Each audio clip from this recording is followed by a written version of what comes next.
Welcome to Seekers of the Malediction, a podcast focused on discussion of tips, tricks, and strategy within our favorite miniatures card game. Our goal is to grow our understanding of the game and elevate our competitive gameplay. Now, this is a competitive-focused podcast, and our opinions and discussions are often focused through that lens. I'm Zach. I'm here with Pat. And Pat, why don't you take it away with today's main topic? Yeah, so today we're going to be doing a card review for the Primal Blood faction.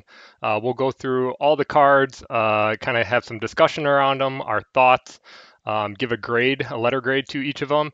And then, that will be today's episode. We will not be covering any Seekers or Legacies of this episode or any of the dual cards. So without further ado, let's hop right into our first one.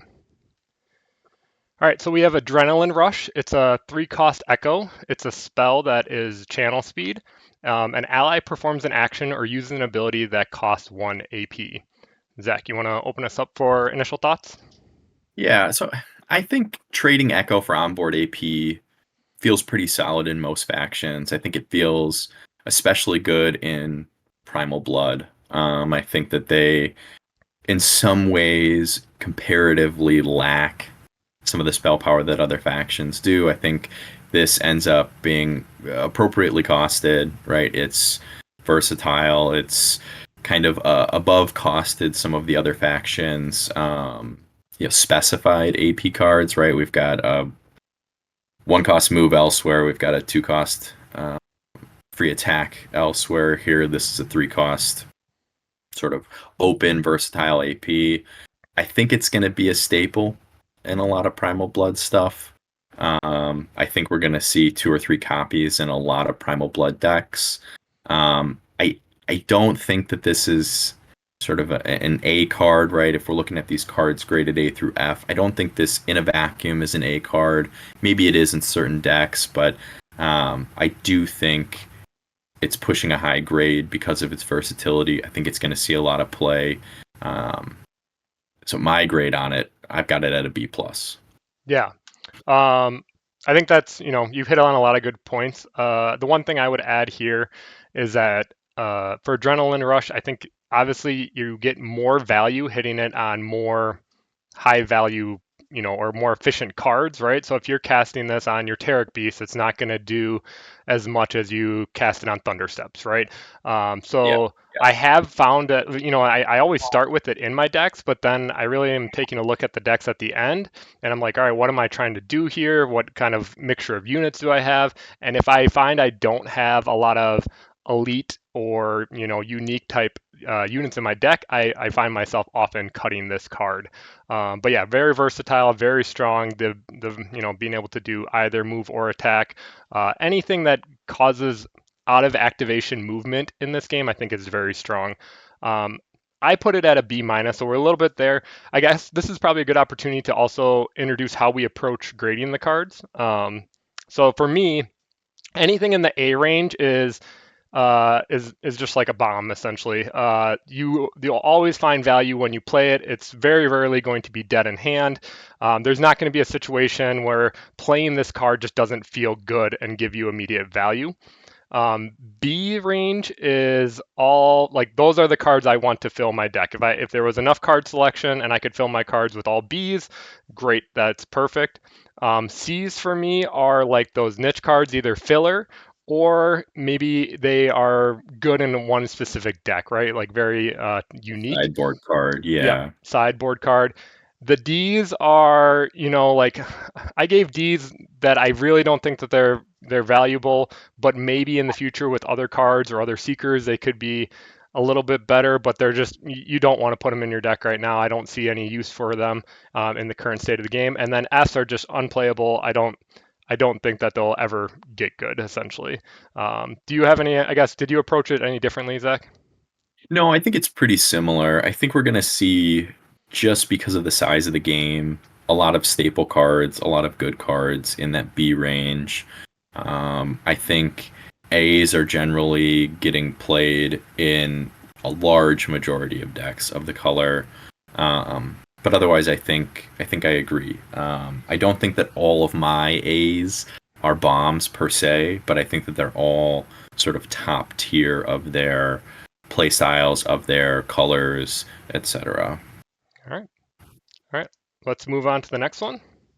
So here we have Bloodfeast Raptor. It's a unique unit, which is 8 cost Echo. It has 4 attack. Its damage profile is 5/3, 10 speed, defense 12, 16 HP. It is flying, which means it can move over obstacles. Dire 3, which enemies engaged with it when they activate suffers 3 damage. Hit and run, whenever this unit defeats an enemy, it may perform a free move. And then clumsy, this unit cannot equip attachments, which includes items and relics.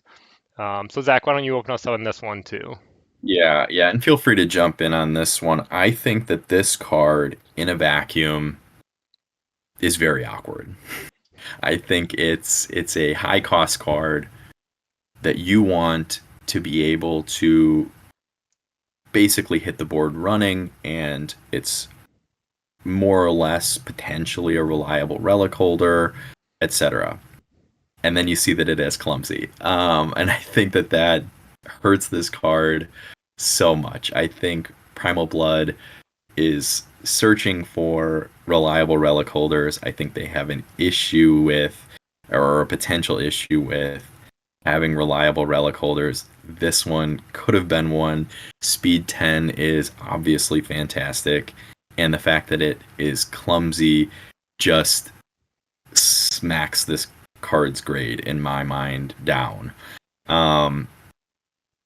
You know, Pat and we've talked about this card previously, and I think it really is sort of the definition of a win more card. If you have a positive sort of board presence, if you have enough pressure on the board as it is with regards to sort of relics and mastery, even, this one can close the game out for you. But it's not particularly great early game. Being clumsy, it's not particularly great late game. It's not going to sort of be a comeback mechanic. It's not going to go crush something and pick up a relic. It's just going to go crush something. And it's got good stats. Its speed is amazing. Hit and run is useful. I think Dire 3 is useful, though maybe as a side note, I think Dire 3 is less good on the table than it is, or than it feels on paper. Yeah. At least as what I've found. And so all of this taken in context, I really want more from a unique 8 cost character in Primal Blood particularly. And so I've got this one at a C-.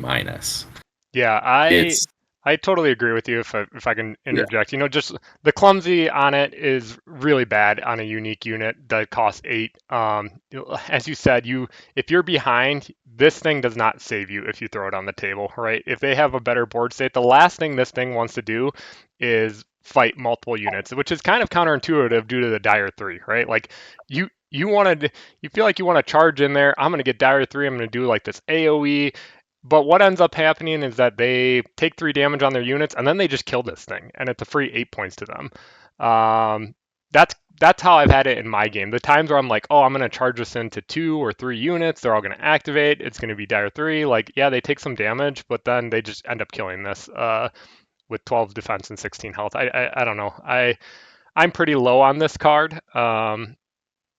Yeah, I will disagree with you on the one point. I think that this card does want to be dropped early game because what it's trying to do is it's trying to fly around the board and pick off low models or get one-on-one fights. I think that's where it really strives if it's fighting one-on-one.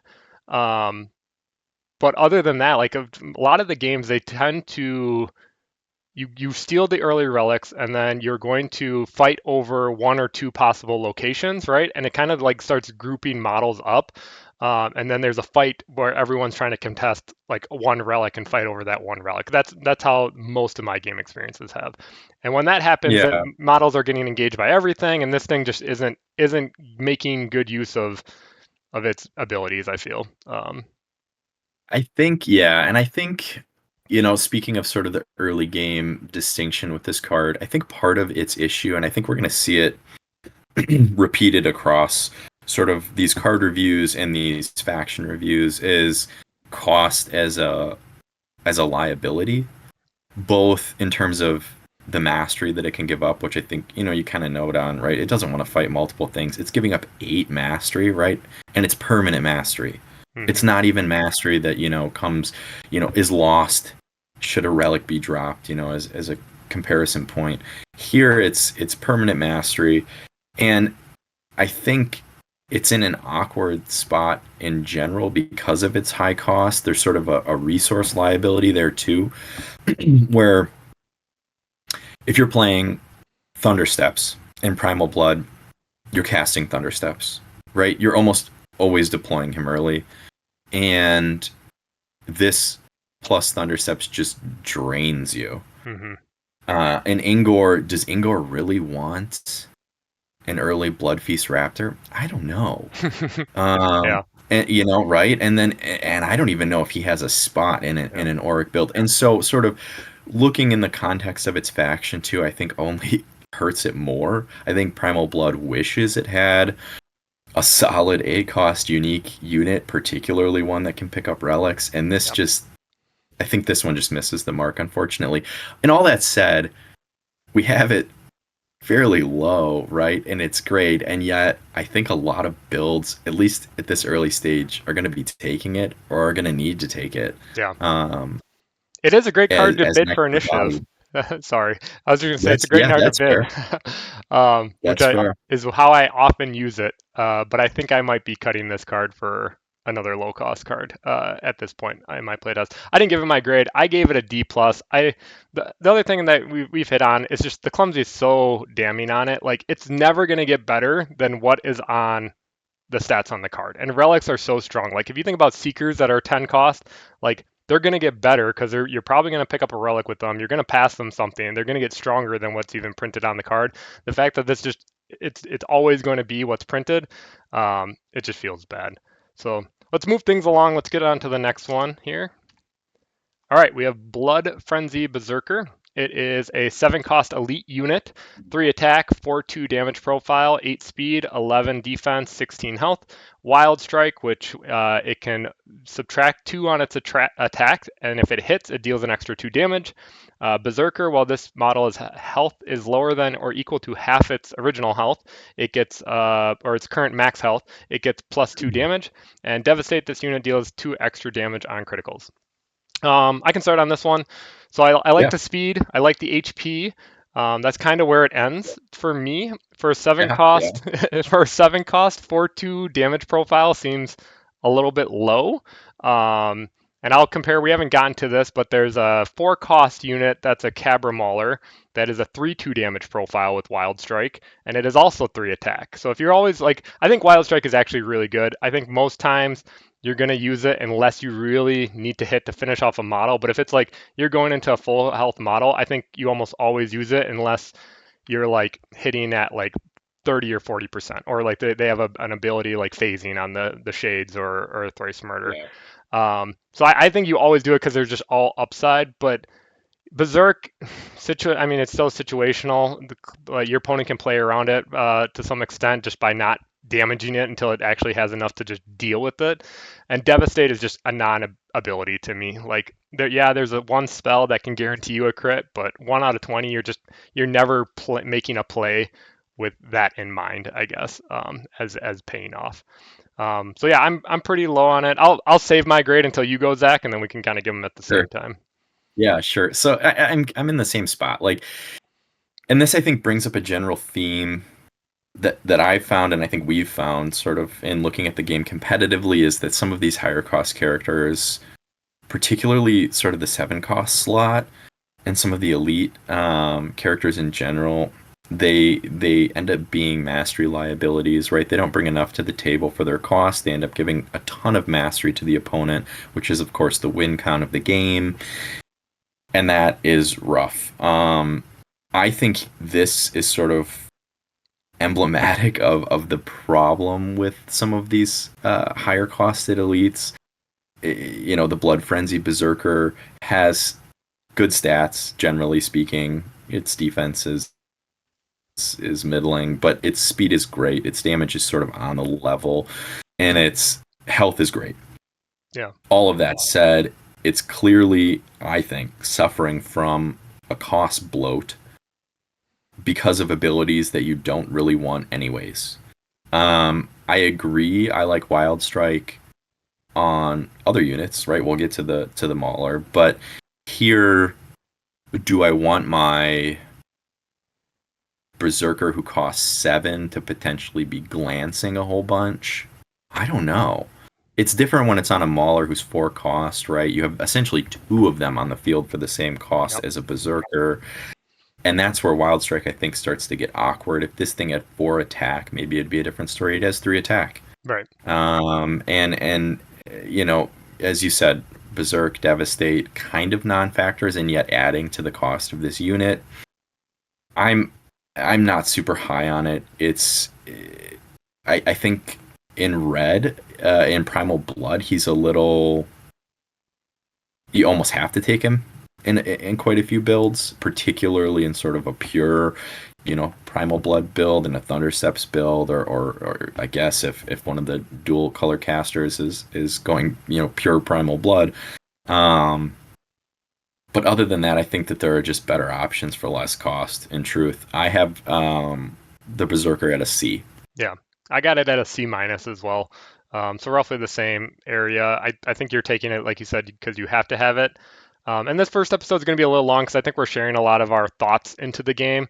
The other one that you kind of touched on it, but just I guess we should mention, when do you want like a high cost elite or a unique model, right? To me, I want that when I'm low on cards, right? I do not have many cards left. I'm top decking. I draw a 7-drop. I'm getting 10 Echo every turn now because it's around 5 plus, right? I'm happy to draw an elite and drop it down, as well as something hopefully smaller cost. Other Yeah. than that situation, like, I would much rather take 2 4 drops or 2 3 drops, right? To set than this one card. You're gonna get more activations, which you'll hear us talk a lot about out activating your opponent due to the alternating activations in this game. Being able to go last and just make additional activations while your opponent can pretty much do nothing other than play Swifts is big.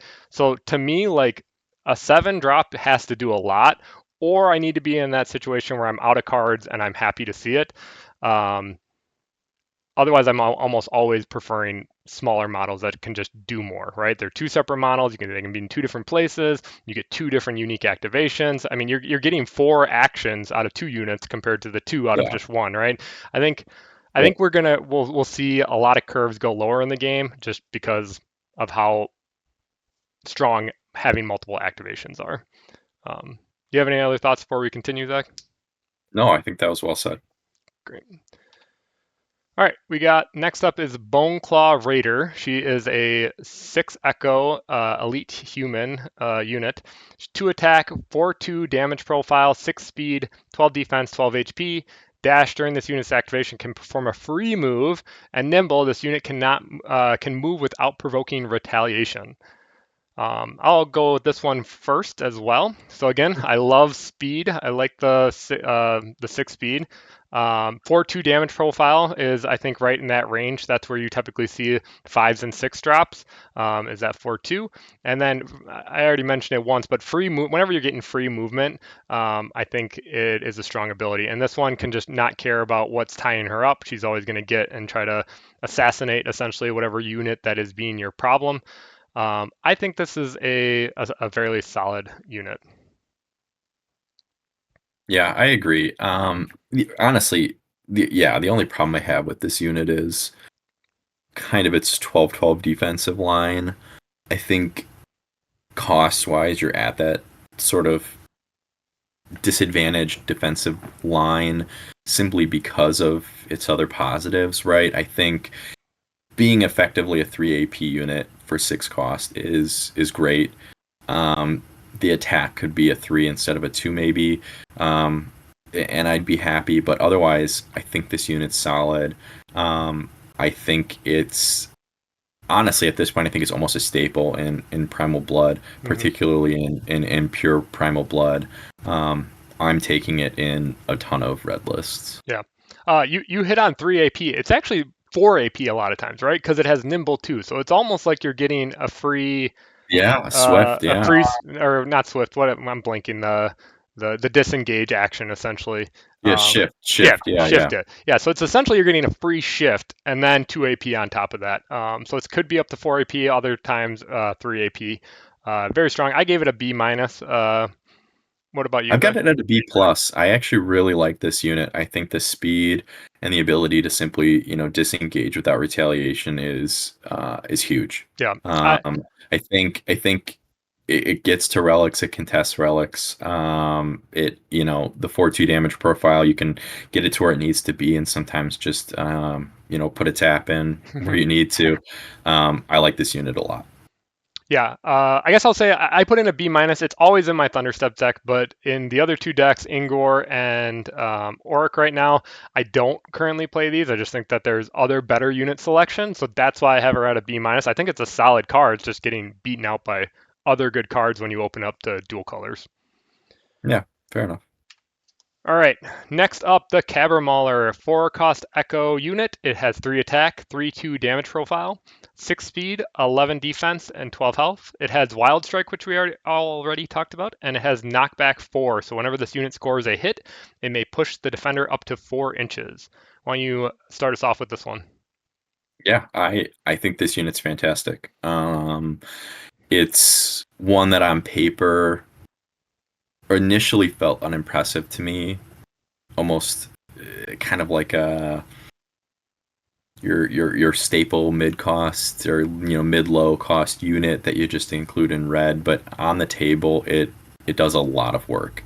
Native knockback is excellent for board control, board positioning.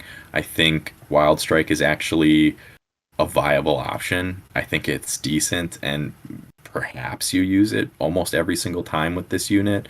I guess you have to sort of make the call with regards to its native knockback on whether you're doing that or not. I think at 4 costs, this is a staple in Primal Blood. I think it's a staple in a bunch of dual color lists. I think it's great. Yeah. I had the same exact reaction to you when I first saw it. I was like, okay, this is your filler red unit, nothing special, right? And it wasn't until we did these card reviews and I started like looking at all the other units and comparing stats and stuff, and you're like, wait a second, this guy has 12 HP, which is tied for the most out of all 4 costs with one other card, which we'll get to here in Primal Blood. And that's even more than most 5-cost units and even some 6 and 7 costs. Like the 12 HP on a 4-cost unit is just absurd to me. And then you start looking at like the damage profile 3/2, and it has 3 attack, which is relatively really high, I think. Like, we just Yeah, saw yeah, the Berserker, which is 3. And so when I'm going to make attacks and stuff, I'm looking to hit like 50%, right? And most other, mid-range units had like 11, 10 HP, right? So like I'm more than happy to always be taking Wild Strike and going for that 5 extra damage on a 4-cost unit, unless I need the knockback, right? Knockback is great. You can charge in, you hit them, you knock them back. They have to at least take an activation to walk back into you rather than double swinging back into you. So I view knockback as almost a purely defense ability just to kind of prevent that double swing back into you, unless you're like tying up like ranged units or something that really want to shoot you. Yeah, I think that this guy is great. I think he's going to be a staple for a long time. yeah, Yeah, I gave him a B plus. yeah. I also gave him a B plus. I think he's great. All right, let's get into the next one. Cataclysmic Blast for Echo. It's a spell, channel speed. Choose a single point on the battlefield and deal 5 damage to all units within 3 inches of that point. Why don't you take it away, Zach? Yeah, I think this spell is great. It just is. I think it's on its face very potent. I think on paper in a vacuum, it's a very high grade spell. I think in practice on the tabletop, it requires some setup, or it requires your opponent to basically set up for you. and that can be tricky. It isn't really, I think, one of the higher powered spells in the game, despite being pretty good. So for me, I think it's appropriately costed. I like its cost at 4. I think that that's great. But I think it has some limitations based on the board state, based on the game state, that don't put it in sort of the upper echelon of spells for me. I like it. I think it sees a ton of play. I think it's gonna see play in almost every red build. But when it's lining up against some of the other channels in the game, it's not quite in that top tier. Yeah, I guess I don't know. I think that this is the first card that we're gonna have disagreement on. I think that this card Yeah. is amazing. Um, it has the potential to be the most damaging spell in the game, right? Like there's no ceiling on it other than the number of models you can catch on it, and a 6-inch diameter circle is pretty huge, right? If you think about most abilities that like battle cry or pray or things like that, right? It's 6 inches. So I think that you will like when people, I guess I bring up those abilities because your opponent is going to be wanting, there's a lot of builds that want to kind of group up or brick up, and I think 6 inches is going to catch a lot of things. um, you're absolutely right. There's going to be situations where this might just be a 4 cost 5 damage spell, which is really bad in that situation, but I think that those are going to be far and few between. Um, and I always judge cards as, hey, what is it? If I'm behind, I'm in a non-favorable position. What is this card going to do for me to come back? And this is one of those comeback cards, right? If you're behind on board and they are outnumbering you, you can hopefully hit this down and hit 3, maybe 4 units, and it's going to be it's going to do a lot of work. Um, I'll also call out that I think the best time to guarantee and play this spell, if you can hit it, is going to be turn 1, activation 1. You cast, if you go first, you hit it in their deployment zone, and hopefully your opponent has 3, maybe 4 models. Like that's just a guaranteed 20 damage, which is really strong. The last thing I'm going to Yeah, that's do. Oh, go ahead. interesting. Yeah. No, I think that that's an interesting point. And this is where I'm kind of torn on the spell from putting it sort of at the top of the tier. Is you're right. I think there's a ton of value in maximizing the damage on board, and really just, I mean, when you think about it as a numbers game, chipping away 20 of 45 health on the board or something along those lines is huge. That said, I think oftentimes the game values sort of spike damage, focus firing, um, in its play pattern, particularly with regards to relics and relic holders and things like that. And I think it can be in a position where this spell is doing too much sort of spread out damage, right? Yeah. It doesn't allow for focus firing. It doesn't allow for sort of targeting of a particular relic holder or something along those lines. And that's where I think it gets a little knocked down in my mind. Right. No, I mean that's a fair point. If you're fighting with your models, the last thing you're wanting to be doing is spreading damage, right? You want to focus your damage on priority targets, taking models off the board. All right. So that's a great counterpoint. Um, so yeah, I totally get it where you're coming from there. The last thing I want to hit on, and I'm going to bring this up a lot because it came into a lot of how I evaluate spells specifically, is the echo to damage ratio.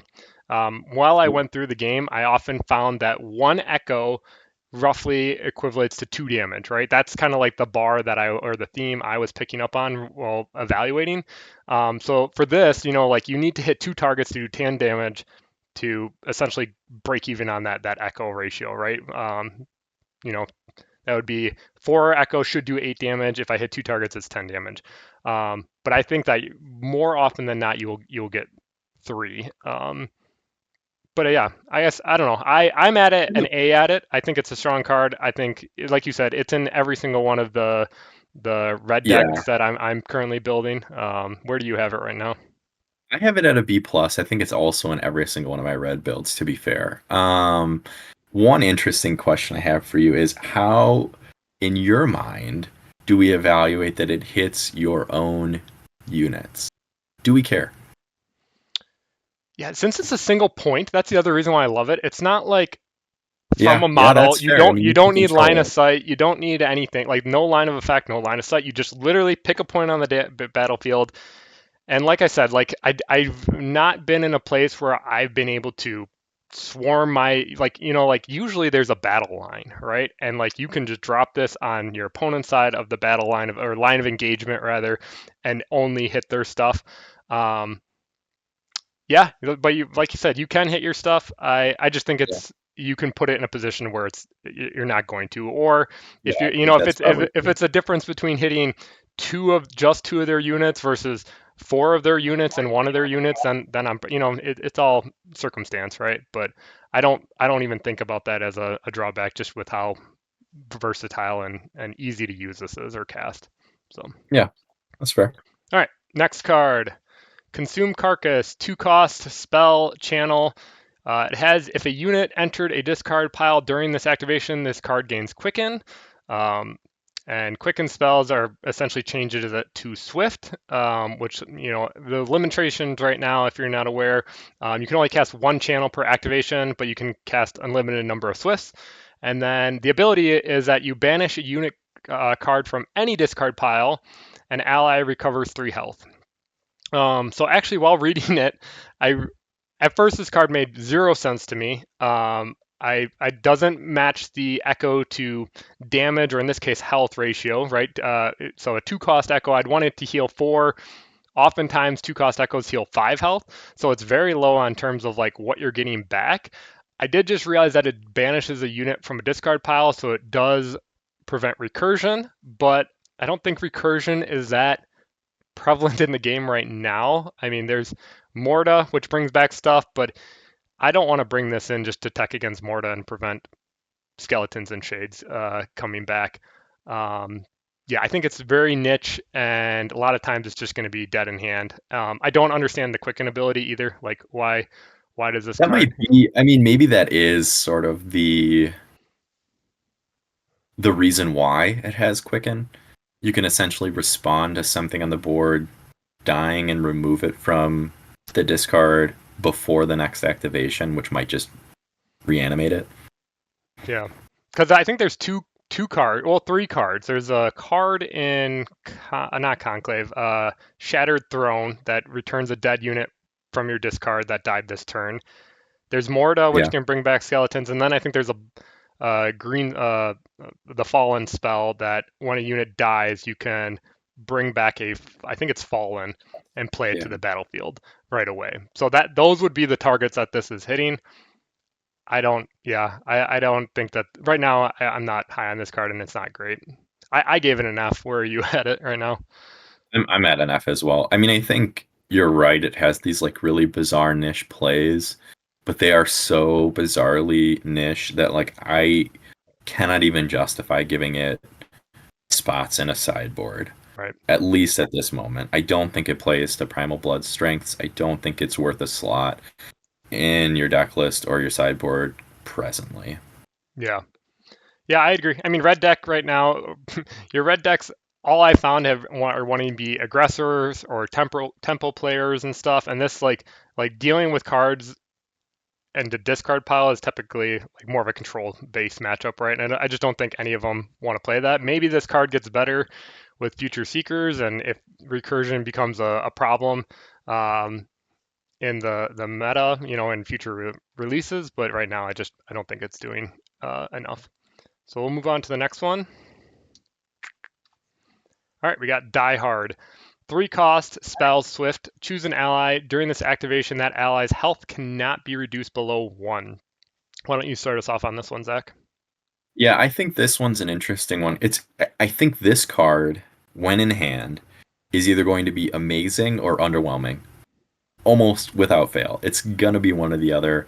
And so I'm tempted to give it a low grade for the fact that in a lot of cases it's going to be overwhelming, in a lot of underwhelming, excuse me, in a lot of cases it's going to be a pseudo dead card. It's 3 echo. It's not cheap. It's not cheap in a faction that wants to drop bodies to the field. That said, much like Persist, I think that this can be incredibly potent in the right situation, it can essentially nullify entire activations, and that's strong. So I'm middling on this card. I think seeing one or two copies in a deck is going to be expected. It's going to see a lot of play. I struggle with how much I'll be using it. Yeah, I think it'll see play right now just because of lack of card selection, right, from the base set. But I could see this card going to one of or even being rotated out in future releases. Like you said, it is what you want from your Swift cards, which is it messes up your opponent's turn, right? In terms of like they're expecting, hey, I'm going to kill this unit, I'm going to claim this relic, or I'm going Yeah. to kill this to free up something else, right? And you just say no, it can really mess up a turn and kind of swing the game for you there. Also, funny enough, I've thought of use cases where you could cast it, like let's say Thunder Steps really wants to run off and engage something else, and they're going to retaliate to kill you. You can say no, and then you get away free on 1 HP, go kill their Seeker, win the game, something like that. So it is a defensive card as well as offensive. I think it's flexible and good for right now, but I do think that we could see this card fall off with the more card selection that comes. I gave it a B minus. What about you? I gave it a B minus as well. I think I'm comfortable in a lot of red decks having a copy Yep. in the deck. Sounds good. Let's move to the next one. We got Endless Rage, which is a 5-cost unique spell Swift, and it's refresh an ally, so it can be activated later during this activation phase. I'll go with this one first. So it's very Yeah. flexible. It's obviously better value on higher producing units like Seekers or Elites, but can even be cast, at the end of a turn to, get another activation, and maybe you go run away and steal a relic or something like that. Only time this card really isn't getting value is when you're refreshing a unit that your opponent was probably going to be killing next activation anyways, right? So if I play this on Thunder Steps or something like that for some reason, and then my opponent has something to just deal with Thunder Steps right after that, I guess it is Swift, so you just probably play it at the end of your activation. But yeah, I think that there's very little downside to this card. I was trying to find downside to it, and I think it goes in a lot of decks. 5 cost is very high, so that would be maybe the one drawback. Yeah, that is actually the only drawback that I noted, honestly. I think being Swift, you get casting at the end of an opponent's activation, and probably activating right away with this refreshed ally. I think it's very good. Its issue is it costs 5 in a faction that already likely wants to be playing to the board pretty heavy. And that could be a cost limiter. But otherwise, I think it's great. All right, I gave it a minus. I did too. I think it's a really potent spell. Yeah. All right, next up we have Farsight Ambusher, which is a 6-cost elite unit, 3 attack, 3/1 damage profile, 12 range, 6 speed, 12 defense, 10 HP. It has pinpoint. This unit can trace line of sight through other units. And ambush 1, this unit gets +1 on damage on attacks against refreshed enemies. I can go on this one too. So I think the things I like on it is range 12 and then pinpoint, and that's about it. 10 health for a 6-cost unit is really low. I feel. I think that again, that's 6 cost starts to be the point where the mastery is just too much to give up, and if things die easily, that's not good. I also think that ambush on this unit is a bit of a trap if you're playing it in the obscuring terrain, right? Which I think that is why we see a lot of people take this unit is, hey, I'm going to play the obscuring terrain. Ambush is going to let me place it on the board. I would caution where you deploy this unit if you're deploying it in the obscuring terrain so that you aren't just giving it away for free, right? Definitely, like if it's going to give you a little extra movement to go grab a relic that's on your side of the board, great, but don't be deploying this on your opponent's side. This thing is just going to get killed right away, and then they're going to get a free 6 mastery. Yeah, the damage profile I also really don't like. 3/1 ambush. Like, yes, ambush, theoretically, it is good in terms of you're wanting to attack readied units, right? To take activations off the board before they get to activate and do work. But I feel like it doesn't give. I don't like ambush because it's not flexible, right? Like especially with my range units. Like my range units, I like to be able to keep them open at the end. Hey, I didn't kill that unit. I'm gonna finish off with the range, right? Like ambush just pretty much dictates. Hey, if you want value from this, you got to activate it first, right? Which is not what I want to do with my range units, I guess. Yeah. You go ahead, Zach. I think this is a bad card. I think it's a bad card. I think people are playing it in a lot of cases for its ambush as it applies to the green terrain. Hmm. I think that's a mistake. I mean, not always, but a lot of the time it's a mistake. I mean, you might be able to be using it to ambush and grab a relic, early on or something along those lines, but like, do you really want this body to be your relic carrier? It's speed 6. It has terrible defenses. It's 6 mastery, so it's just a 16 mastery swing or more if they pick up the relic, if they kill this thing. 12 range is great. That's true. Its damage profile, though, is locked behind ambush. Otherwise, it's junk. Pinpoint, of course, is good, but it's just not enough to outweigh the rest of it for this card for me. I think it's way overcosted. Yeah. Yeah. Is essentially where I'm at with it. Yeah, I'm not on this card hard at all. I think I would like to have seen an ability like a movement ability, right? Either kill, get a movement, or just free not nimble, but the one that just allows you to make Give a it free dash, movement. yeah, give it Give it dash. dash. Yeah, like then it can kite and it can do stuff and the 3/1 damage profile is fine. Like I don't know. Dash and dash on an ambush unit, right? You could play then Right. some crazy green terrain build where it's going out, it's essentially teleporting to a relic and then triple moving away. Yeah. Great. Yep. With 12 range, I would love it then. Yep. Maybe not love it, but I would much prefer over what we have. Yep. Yep. What'd you give it for a grade? I gave it an F. All right. I gave it a D minus. I'm hoping that there's plans, master plans for later releases where maybe this comes back and gives something. But yeah, I'm right now. I don't think it goes in any decks. So all right, with that, we'll move on to the next one. Fortune's Favor, 2-cost elite spell, swift speed. After a player makes an attack roll an extra die. Use either of the die results to resolve the attack. Why don't you go first on this one? Yeah. I think I'm not high on this card. I'll open with that. I don't think it's generally worth a slot, main deck, or a sideboard. It has no use sideboard. I don't think it generally earns a spot in your main 30. That said, it has some positive interactions with like Thunderstep's Legacy if you really need to ensure knockback. You know, and so there's some play there. There's some ability to at least influence the board and maybe make for some swingy plays. I think it's underwhelming generally, and I almost want it to cost like 1. Yeah. And maybe then I'd think about it further. But otherwise, I'm not high on this card.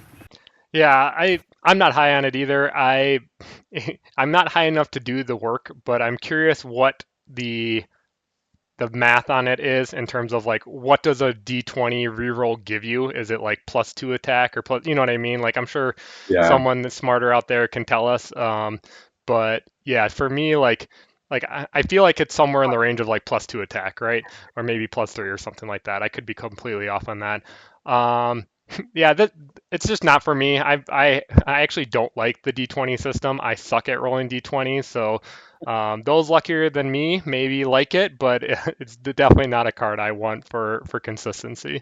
I gave it a D. I gave it a D as well. All right, next card.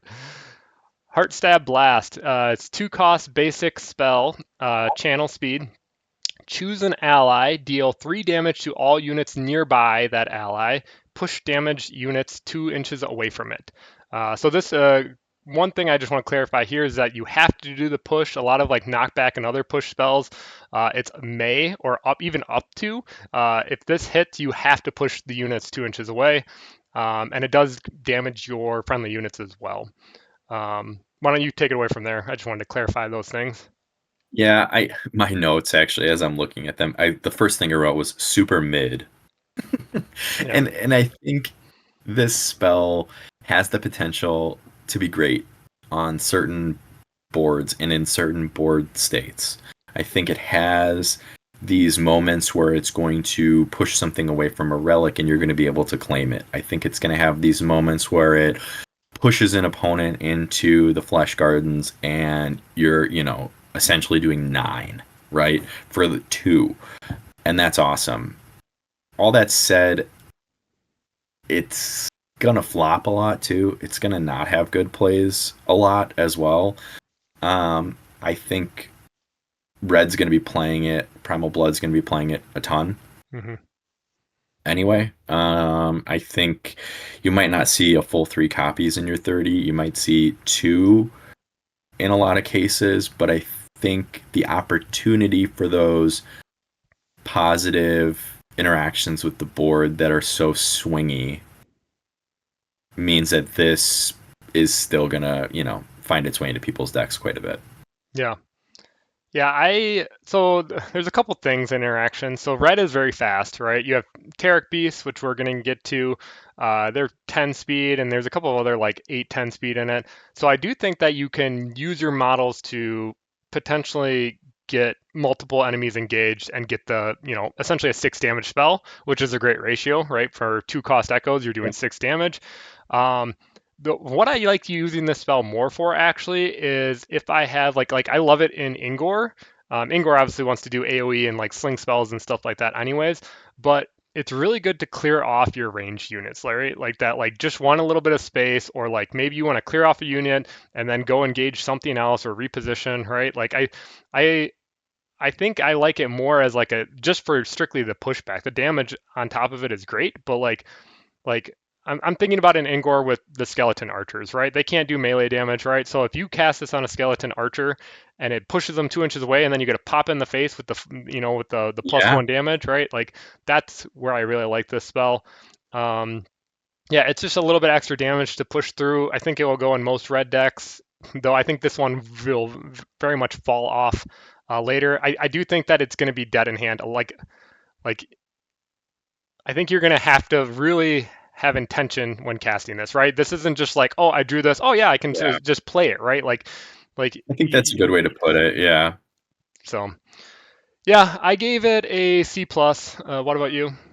I have it at a B minus, so I'm just a little above you. I think that there's some really good uses, and we outlined quite a few for it. And it's gonna see play, but it's yeah, it's Yeah.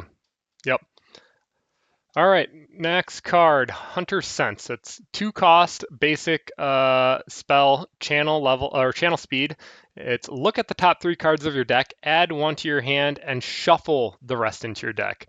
I think when I first saw this, you put into my brain, you're like, oh, it's Brainstorm. And I was like, from Magic the Gathering, right? And yeah, I'm like, yeah. Brainstorm's amazing. And then I put it into some decks, and then like I don't even know if I casted it, but so like then I came back to it and I'm like, wait, it's shuffle the rest into your deck. And I was like, oh, that feels immediately more worse. You're just randomly like if it was placed on the top of your deck, I would have loved this card. But right now it's just a 2 cost cycle to dig deeper.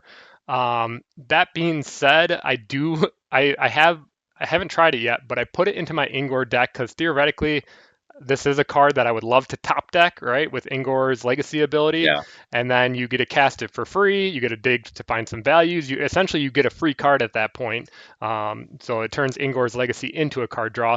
But other than that, I don't know. It doesn't do enough. I think it's just a little bit. It's appropriately costed, but it just feels like it's too much for the value it's giving. What about your thoughts? Yeah, no, I'm in the exact same spot. It is filter through and through. And filter can be fine in a lot of deck types and deck archetypes. And I don't know that red in Malediction necessarily wants or needs filter for 2 echo right now. Yep.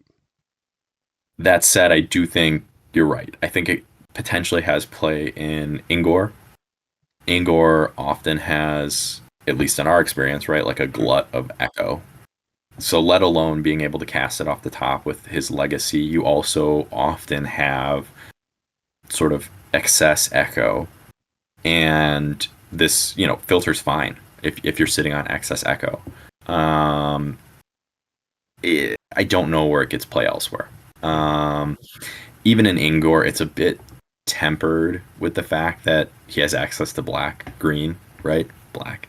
He has access to green, and green has, honestly, as we'll see in future episodes, excellent spell quality. And so that's gonna add some tension there too. I don't know. Yeah. Maybe it's playable. I think probably only in Ingor. Yep. I gave it a C- for that reason. Yeah, I gave it a C. Okay. All right, Muq'Tovor Bodybreaker, 9-cost unique unit. It is 4 attack, 5/3 damage profile, 6 speed, 12 defense, 18 armor. Regeneration 3. When you activate this unit, it recovers 3 health. And Ren 5. When this unit scores a second melee hit against the same enemy during an activation, it deals 5 extra damage. Why don't you open up with this one, Zach? Yeah, so I think my initial grade on this was a little low, but we'll go with it. So this card, it's a 9-cost unique, and I'm looking at it, and I'm thinking, I mean, I don't think it brings the level of benefit that many, if not all, of the other 9-cost and sometimes 8-cost uniques bring to the board. And I think that that's an issue. It feels like it's easily played around. It's 6 speed, it's tanky, but it's not really getting out there and pressuring super hard, it feels. It needs to hit twice for it to really pop off, which it can. I mean, 4 attack is fine, but it's still sort of like almost gimmick gated damage, which I don't like. I don't know. It feels like it needs extra cards or extra echo spent on it to really like function at its best, and it already costs 9. Yeah. I think so. I'll just say I initially graded it at a D plus. I don't think that's right. I think it's better than a D plus. I probably would modify it up half a grade, maybe a whole grade. But I'm still. I wish it did more for 9, and I wish, honestly, that Primal Blood had what I would feel like is a truly solid, high-cost, unique unit. And I don't think this is it. Yeah. I feel there's nothing wrong with this card, right? It's all solid stats and everything like that, and like there's good abilities, but like at 9, you're comparing it to Seekers, and I just don't like it's not Thunder Steps, right? So like even Auric with like the counter attack, I would argue, like is better. Ingor has a bunch of abilities on his card that gets value, like, and I don't feel like I ever want 2 Seekers on the battlefield, right? It's just too much invested into like 2 units, right? I'd rather diversify or spread that out over smaller units and get more activations, be in more places. So like there's nothing wrong with the card, I guess, other than just it's too one-dimensional. All this thing does is tank and deal damage, which is like, well, what else do you want it to do? I don't know. I don't have an answer. I'm very, very conflicted on this card because theoretically it feels like nothing's wrong, but at the same time, I don't feel good playing this for 9. And most of the cards, I do not feel good playing it for 9. Spoiler, the 2 I do feel good have spell immunity, which is incredible. Like right, like that's I think the only reason why I'm low on this card is this a Guardian? Is this a Sestinar? Yeah. No and no. Yeah. And that's kind of how I feel about it too. Yeah, this feels really bad when the manifest hits us, and then you lose 3 echo as well as the activations, and like it's just it is unique. I think it avoids that, right? I don't know. No, the manifest. I think again, but regardless, neither here or there. Yeah, regardless, I think the point stands. It's really high costed, and doesn't have the pizzazz. I Mm-hmm. don't think D plus is right. That's what I had it at. I Mm-hmm. think it's higher than that, but it just doesn't feel like enough. So I don't know what you have it at. Yeah, I have it at a C plus. Like I said, there's nothing wrong with it. That's It's gonna go in like yeah, your Thunderous deck. You'll sometimes play it. I don't I'm not like I feel like when I that's draw this probably card, right. I'm not like, yes, I found the answer. You know what I mean? It's like, okay, this is another Yeah. unit to cast. It's gonna get work, but it's not like doing anything incredible for me. All right, let's move on to the next one. Nature's Wrath, 2 cost basic spell, channel speed. Choose a train piece, do 2 damage to all units on the train piece. This is nothing special. Again, you need to get 2 units in the same train piece to really pay off for the echo to damage profile. Do note that you can damage your own models in your own train piece. I think I mean because there's just times when this card is going to be dead in hand. Like you will not hit anything with it, and you just can't cast Yeah. it. And then I think at most, like you might get 2 or 3. Like I don't know. Like maybe there might be some situations where everyone's piled in, but I feel like in those situations, you're fighting on a relic that's in terrain. You're gonna have a bunch of your own models in there. I don't like this a lot. Do you have really much more to say on it, Zach? Oh, I think this card is. I think it's trash. I do not like it. All right. I don't see playing it ever. Yep. I gave it a D. After talking about it, I might come down to a D minus. I don't know. Like I think that red does want to push damage, so like you might put it in like Ingor or something just to get that little bit extra. But like I don't know. I'm kind of talking myself out of it after I said all those words Yeah, and just about how situational it is. Yeah, I have it at an F, and it's mostly because I can't see myself playing it right now with literally just the base set released. And I Sure. can't imagine that. I mean, maybe there's something out there. Maybe there's maybe a Primal Blood caster at some point gets Empower spell. Sure. Yeah, maybe that brings me around on it. But currently, I just don't ever see myself playing it. Yeah, that's fair. All right, next card is Primal Totem, 2 cost basic unit. No stats on it. The only thing it has is 8 defense, 8 health. It has Prey for 1 AP, which allow for each of your other allies you own within 6 inches, gain 1 echo up to 3 echo per activation. That ability does provoke retaliation. It has Inspire. Other allies within 6 inches of it get +1 attack. Rally, while engaged, this unit can still call reinforcements, and then it's clumsy. This unit cannot equip attachments. Do you want to open up, Zach, I guess? Yeah. It's clumsy. It doesn't attack. I I don't know. I think it has interesting uses potentially. I just it doesn't feel like it advances Primal Blood's game plan in essentially any of its builds presently. I'm just not a big fan of it right now. Yeah, I've tried to make this card work. It just never feels good. Like we talk about how important movement is. Here's a card that literally you cannot move without like a spell like telekinesis or a push or something Yeah. like that. Like I feel like no matter where I drop this, the opponent's just gonna engage somewhere else and run away from it. Um, what I do like what I thought this card was at first, and I was like hot. I was excited about it is I thought this was a target dummy, right? And it would be really great if you could place this model into an engaged unit. Not only let you put other engaged like models into it while it's engaged, but if you could drop it, and that way you could go and charge something maybe at the end of your activation, and then next turn you drop this, and you're pretty much telling your opponent, hey, you need to kill this and do 8 points of damage, which is not hard, right? Like it's 8 defense, it's gonna hit 8 damage. You need to kill this, otherwise I'm dropping more here, and I'm going to take whatever we're fighting over, whether it's a relic or just whatever. But it's not that you can't drop it into engage. So I feel like you might drop it first turn or like whenever it comes out, it might pray. Like the other thing is you don't want to pray with it for your first activation. This thing wants to go last, right?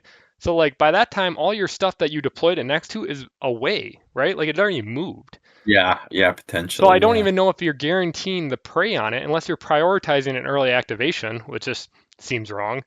Um, yeah, I'm really low on it. I gave it a D plus. I think I could do a whole episode on what I wish this card was or like why I think it's bad, but Yeah.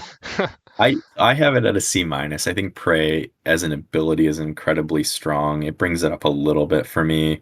I will say this though, as an aside, I just had somebody print this model for me, yeah. in resin. And if we were grading models, this is like a hard A. This Oh. model is so freaking cool.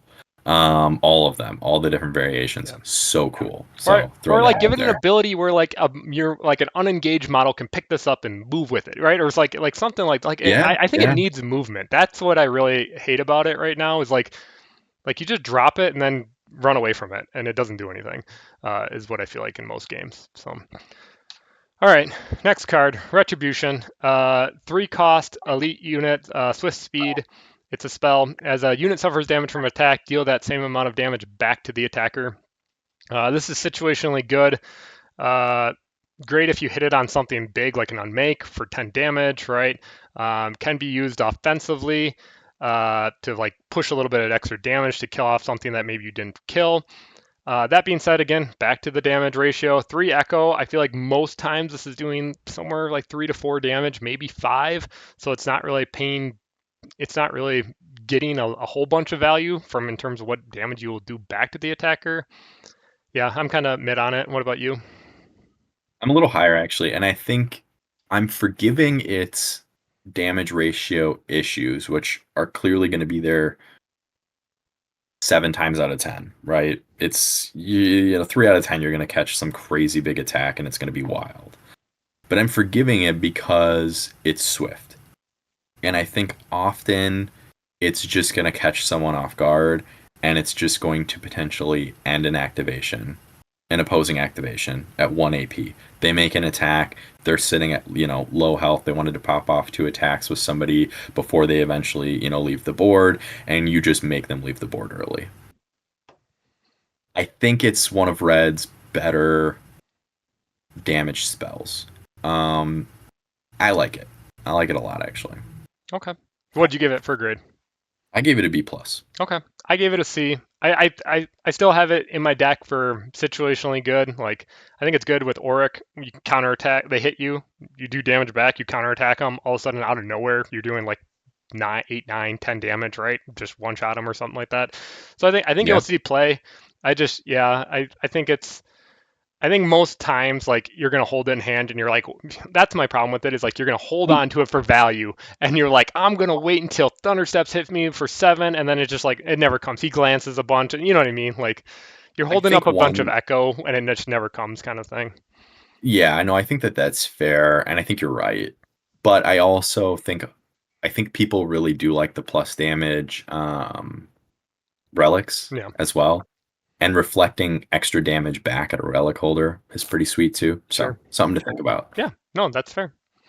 All right, moving on. Seize the initiative. 3 cost elite spell, swift speed. As an opponent declares the first player to activate on that round, you gain initiative and choose the first player to activate instead.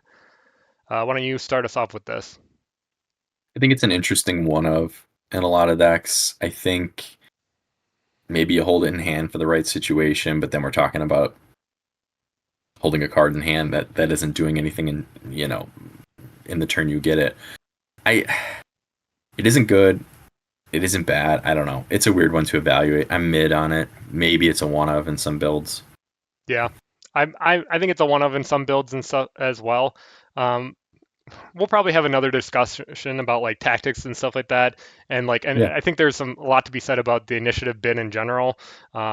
Just to summarize, I kind of feel like most times you're bidding and it's a mechanic to get rid of your opponent's cards in hands, right? So like, hey, you want an initiative, you're gonna bid a card, great, you're discarding a card, I'm gonna Which, hold my card in the right, bid, like right? why waste the echo Right. then? Right Yes. on seize the initiative. Maybe you just could bid seize the initiative, in which Yes. case it could be a different card. That was exactly my Yeah. point is most cards when I have this, I am just bidding with it anyways and not casting it. Yeah. But it is great to guarantee. Like I think Thunderceps maybe once a one of just because it like even if you lose it or they contest it or right, it's a guarantee. Hey, I have the echo. Going first is 100% important for my activation. It'll throw everything off. You slap this down, there's just nothing you can do about it. So it is, it does have value, and in some cases, it is very good. But I gave it a C minus. I'm What at a about you? solid C on it. Solid C, C minus, yeah. All right. Next up, we have Spirit Shaman, 4 cost basic unit. 1 attack, 3/1 damage profile, 6 range, 6 speed, 10 defense, 12 HP, Battle Cry, which is 1 action. An ally you own of this unit's rank or lower and within 6 inches performs an attack or a move once for each ally per activation. And then Heal 2 is a 1 activation. An ally nearby or within your range of 6 inches recovers 2 health once for each ally per activation, provokes retaliation. I'm going to steal this one and go first. I was down at this card at first, and I've been playing a lot with it lately, and it is creeping up. I have it at a C plus right now. It's probably going to keep going up from there. Where to begin, I guess. Right off the bat, there's only one other card at the 4 cost slot, which is 12 HP, and that's the Cabra Mauler. This is tied for it. So it has, as a support piece, it has no business being 12 HP, but here it has it. So I love that. And Battle Cry is quickly becoming one of my more favorite abilities. Again, you can only target stuff that its rank or lower, so it's only hitting unique. But I think that what you're playing for red decks, there's just a lot of high value basics, right? There's the Cabra Mauler, there is Tarok Beast. When you get into other colors, there's some very high value basics in there as well. Like the boar or the crossbowmen in Shattered Throne, or the knights or revenant, just a lot of different cards to hit the Battle Cry. I think it's so versatile. She picks up a relic and all of a sudden she's doing work. I just love this card a lot, and it's growing high on my list in terms of the different use cases. I guess I'll share an experience. Me and Zach had a game yesterday, and I had 2 Twin Blade Assassins, and I did not place Husk correctly. He bid high on initiative, won it, picked the board that was pretty much 3 guaranteed relics for him. And only because I had Shaman and 2 Twin Blades that I could Battle Cry both the Twin Blades. They could do a full 8 inches forward, and then go another 16 on top of that, was that I was able to contest both of them. And I think that really just saved the game right there. Like, the amount 100%. of work you can get out of Battle Cry is really high for me. And it's on a 4 cost body. I mean, if you think about the first card we reviewed, Adrenaline Rush, was a 3 cost and essentially gives the Battle Cry effect. Here you're paying 4, so you're getting that spell value, but you're also getting a unit. Again, there's the limitations of it can only hit basic units, but I feel like there's always going to be targets in the list that I'm building, at least with the number of basic units I'm bringing. Go ahead, Zach. That was really long-winded, but yeah, she's definitely in my soapbox right now. I love her. Yeah, no, I think that's spot on, and I do think that this is an interesting card. I think that this is sort of a perfect card to highlight that we would love to hear from listeners and watchers with their own experiences that may differ from our own, or different opinions on cards, because I will say I was very low on this card to begin with. I have now seen this card hit the table a number of times, and I agree. My thoughts on it were changed. I think it's much better than I initially thought it was. I think 12 HP on a 4 cost that has these additional support abilities is much better on the table than I initially felt like on paper. Yeah. By far. I had it at a pretty low grade to begin with. I think I am more in line with a mid grade in the C's, potentially low B's, but in the C's for me right now. Yeah. I have her at a C plus right now. I think she could.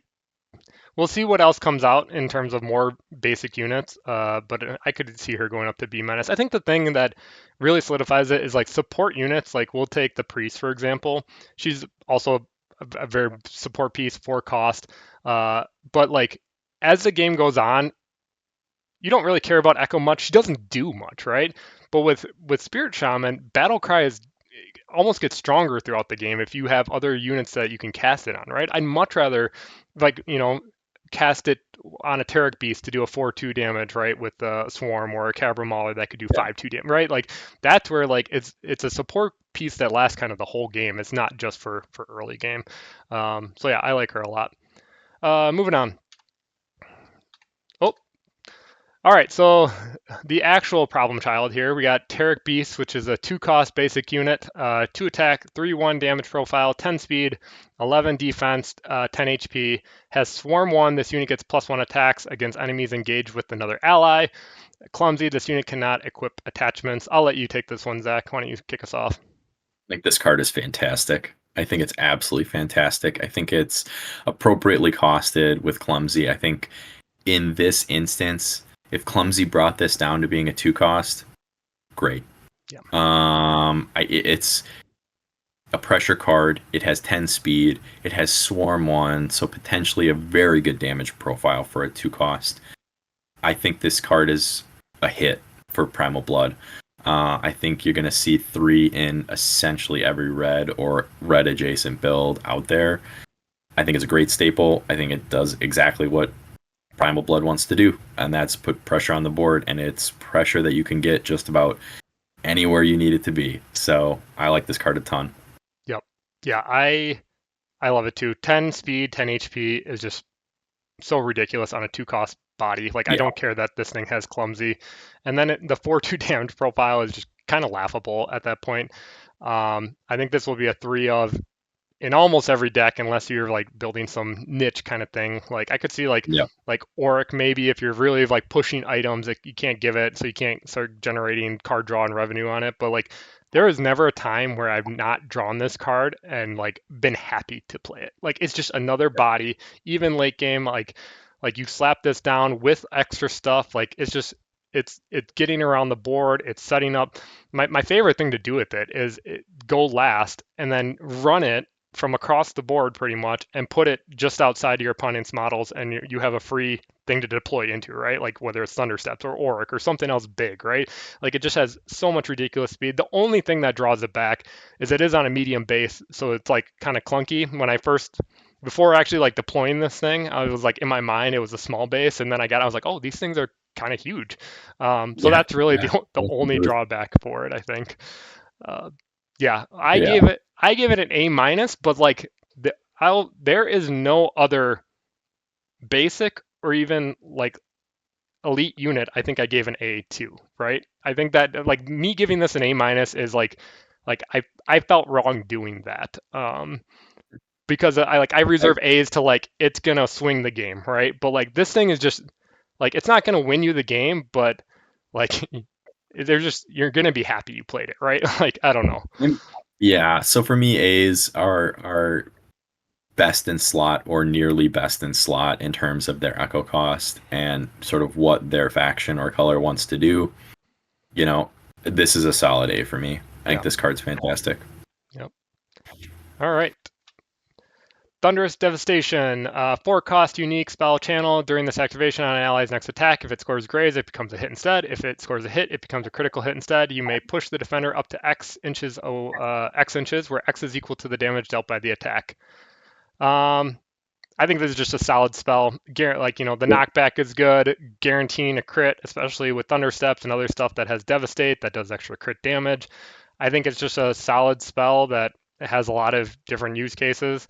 4 is probably appropriate. Maybe it's a little bit high, but I don't know. I think you'll get enough out of this spell that it's as long as you're running, again, this goes to if you're running your Seeker, if you're deploying your Seeker always and playing other like high cost units, you want this because it's just going to get more work, right? Guaranteeing a crit that has something like a 3/1 damage profile or 4/2, that's only 2 extra damage. That's really not that great. But if you can layer relics on top of it and other stuff or whatever, I think it becomes great. What about you? What do you think, Zach? Yeah, I think that's my issue with it. If I have an issue with it, really, I mean, it is solid, right? The only issue I have with it is I kind of wish it costed 3 instead of 4. I think it does kind of require a specific scenario for it to really be awesome. I think a lot of times it is going to be like just solid. And I'm not super wowed for it being a 4-cost unique card. It's going to see a lot of play. It should. It's totally playable. It's going to do some cool stuff, but it isn't always the best card in your hand like I want a 4-cost unique to be.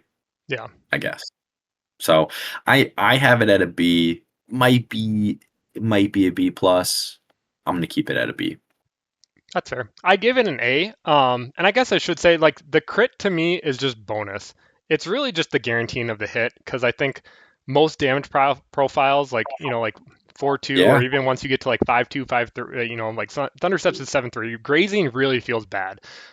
So like if you can just guarantee even the hit, I think that's the reason you play this. Like the crit is just gravy on top. So really it's just forecast guaranteed to hit, especially when you have things like shades and thrice that, you know, it just completely ignore any grazes being done. So yeah, I gave it an A. That could be a little bit high. I think that you talking about the forecast and really getting what you're getting out of it might be true. But yeah, we'll move on. Yeah. So our last card, Unstable Rush, 4 cost, unique, spell channel. An ally performs an action or uses an ability that costs up to 2 AP. I think that Unstoppable Rush. oh, what did I say? Unstable. Well, that could be it too. Regardless. Depending on how you construct your model, you know, maybe it's unstable. Yeah. Yeah. No, we are ending on a banger. I think this card is awesome. I think it's potentially the best or second best, or at least in the very top of Primal Blood. It's great. It's I have almost no notes on it. It's just literally likely an auto include if you're playing red. Yeah, I guess we should also kind of just state that the 2 AP cost you're doing here, if it also isn't, you know, just interpreted by the card's name, is you're charging with it, right? So two AP for is a charge. You're getting double movement and a free attack, so it's really like 3 actions, you know, if you were to break it out of what you're doing, and it can be at the beginning of that model's activation, it could be another turn's activation, right? Like you want to activate something else, but I want to charge this and tie up models, like. I agree. I think that it's just so versatile and so strong of ability that it's gonna. Yep. Yeah, it's gonna be in every deck. So I gave this an A plus. I think it's in every deck. I gave it a solid A, but I think that was only in light of some of the other bangers we'll see in the other factions for channel spells. But this is fantastic. Auto include staple and almost all red. Yeah. So I'll kick us off with some final thoughts here.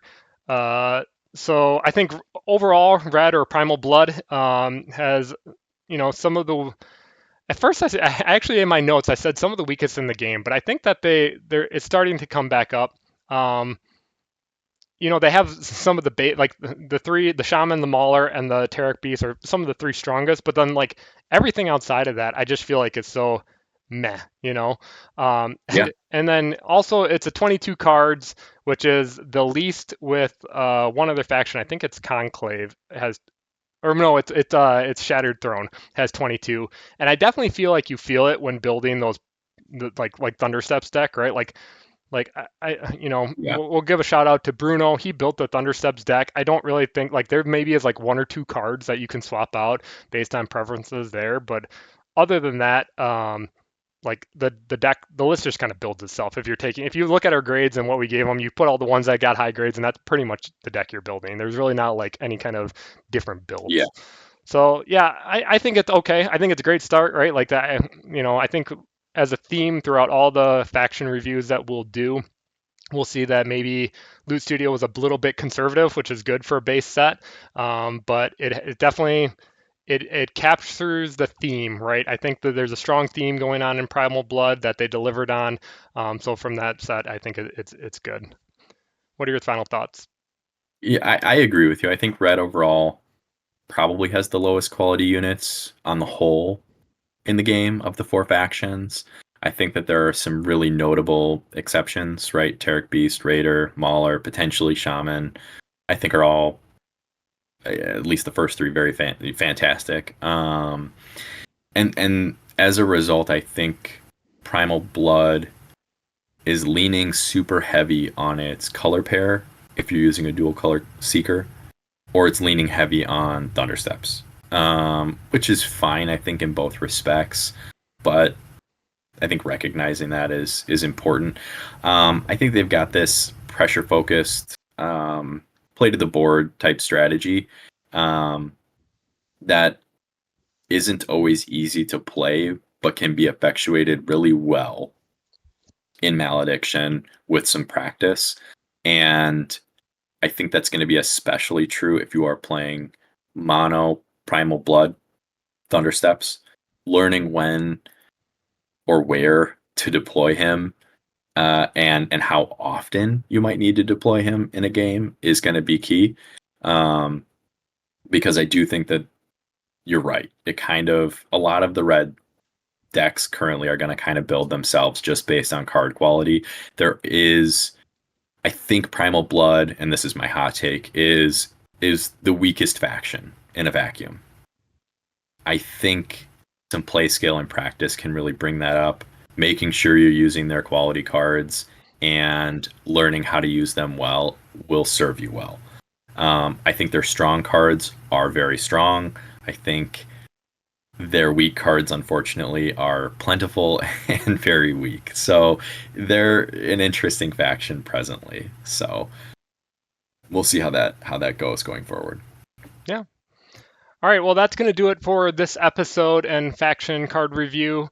If you guys got nothing better to do than to listen to two middle-aged men talk about a game that they wish they had more time to play, please like and subscribe. We'd appreciate it.